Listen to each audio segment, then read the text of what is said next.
নবম দশম এবং এসএসসি উচ্চতর গণিতের বীজগাণিতিক রাশির সংক্ষিপ্ত প্রশ্ন নিয়ে তোমাদের সামনে উপস্থিত হয়েছি আমি আবুল হাশিম স্যার। তো চলো প্রথমেই আমরা 1 নম্বর প্রশ্ন সমাধান করি। তাহলে সংক্ষিপ্ত প্রশ্ন নাম্বার 1, অর্থাৎ f(x = 4x³ + 3x² + ax + 6 বহুপদীর একটি উৎপাদক যদি x + 1 হয় তাহলে a এর মান নির্ণয় করো। যেহেতু এই বহুপদীর একটি উৎপাদক x + 1, তাহলে আমরা লিখতে পারি যে যেহেতু লিখব প্রথমে যেহেতু এত, অর্থাৎ যেহেতু f(x) = 4x³ + 3x² + ax + 6 বহুপদীর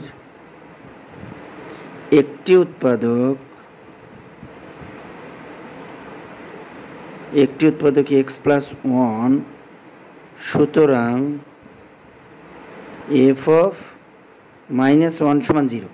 তাহলে আমরা f(x) এর জায়গায় যদি f(-1) বসাই, তাহলে f(-1) = 4 × -1³ + 3 × -1² + a × -1 + 6, তাহলে -4 + 3 -a + 6, 6 আর 3 9, 9 থেকে 4 বাদ দিলে 5 - a।